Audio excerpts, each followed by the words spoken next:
If you can do it here, then other people will see that it's possibly done.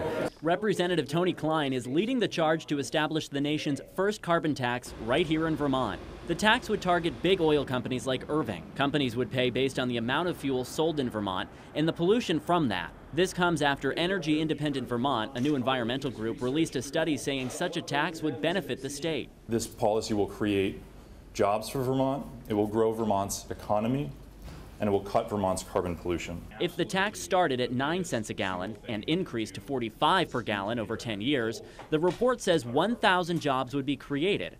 That's because the tax would keep more money in Vermont. 10% reinvested in weatherization and more efficient vehicles. The other 90% would go into tax cuts for businesses and individuals. British Columbia and Canada implemented a similar plan, and economists say it's worked. It has helped to reduce the gap between the rich and the poor.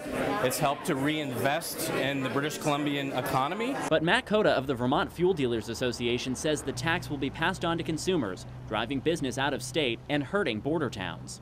If you increase the price of a gallon of gasoline by 45 cents, no one will buy fuel in Vermont. That will devastate these communities. News of the forthcoming bill comes just days after President Obama met with Chinese leaders for a long-awaited discussion on carbon emission reductions.